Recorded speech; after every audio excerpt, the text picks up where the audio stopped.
When the court considers a temporary restraining order resulting from an initial domestic violence complaint, the court will consider whether or not you should be awarded temporary custody and/or parenting time with the child. In the final resolution of the domestic violence complaint, if a restraining order is entered, the court will enter a temporary child custody arrangement. That arrangement is subject to modification as part of either a future divorce complaint or a non-dissolution proceeding. Non-dissolution proceedings are particular to cases where a divorce is not required.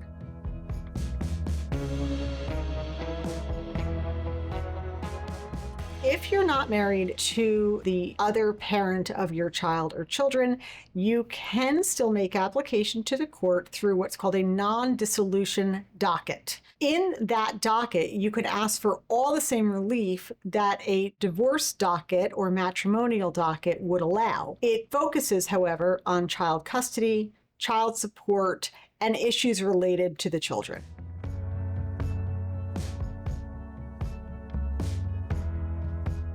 In New Jersey, we are seeing a judicial trend which is leaning towards a more shared custodial arrangement. With that said, it is still the obligation of both parents to establish the ability to care for the children and the qualifying factors under the best interest statute. However, there is not such a big differential between mothers and fathers in New Jersey.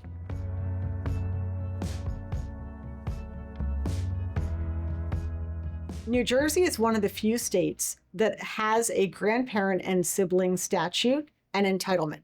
To make an application for grandparent visitation or sibling visitation, you must meet the statutory factors. Those factors include the prior relationship between yourself and the child, the age of the child, and the parents' objections. We really need to look at those parents' objections because before you file an application, if you can't meet all the criteria, the likelihood is the parents will succeed.